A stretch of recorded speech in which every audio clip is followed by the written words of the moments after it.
السلام عليكم ورحمة الله وبركاته. أنا مواطنة سعودية أعيش في مدينة الطايف، وكل الكلام اللي بقوله دحين أنا صادقة فيه. هذا المصحف الشريف أنا أحلف لكم بالله عليه إن كل الكلام اللي قاعد أقوله صحيح. هذا المصحف الشريف أنا والدة لي شهر دحين أنا نفاس. أقسم لكم بالله ظروفنا صعبة، والله العظيم ظروفنا صعبة. زوجي مفصول من دوامه له 2 الآن، عندنا طفل يبلغ من العمر 2 و3 أشهر، ساكنين بشقة إيجار.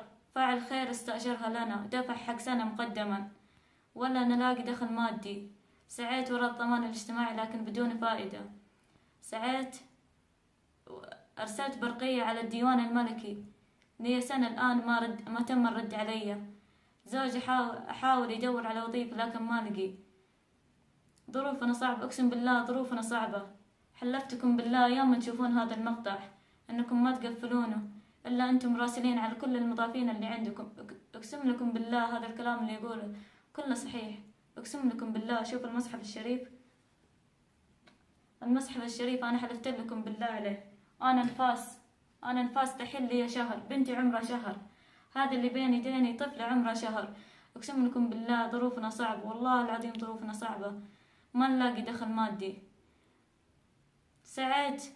سعيت ورا الصحف لكن بدون فائدة، ما خليت ولا مكان بدون فائدة.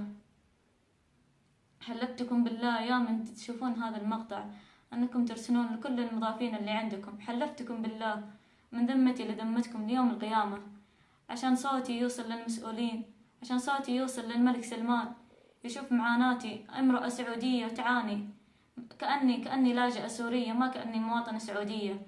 دخل مادي ما عندنا، حافز ما عندي، الضمان الاجتماعي